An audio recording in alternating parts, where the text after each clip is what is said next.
In this video, I'll detail how to change calendar alert on Apple Watch. So if you have an Apple Watch and you set calendar alert on your Apple Watch so that whenever you have an update or information you need to respond to on your calendar, you'll be able to switch to it. So if at the end of this video, you found this video informative, please don't forget to like and subscribe.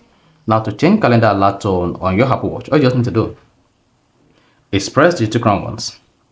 Then once you click on that, click on the settings icon, then scroll down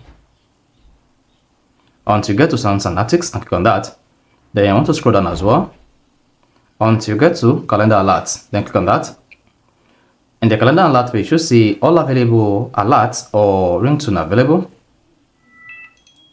Then go ahead and select the one you want to use as your Apple Watch Calendar Alert. So once selected, just hit the power button and the selected alert will be set as your calendar alert on your Apple Watch. So if you found this video informative, please don't forget to like and subscribe.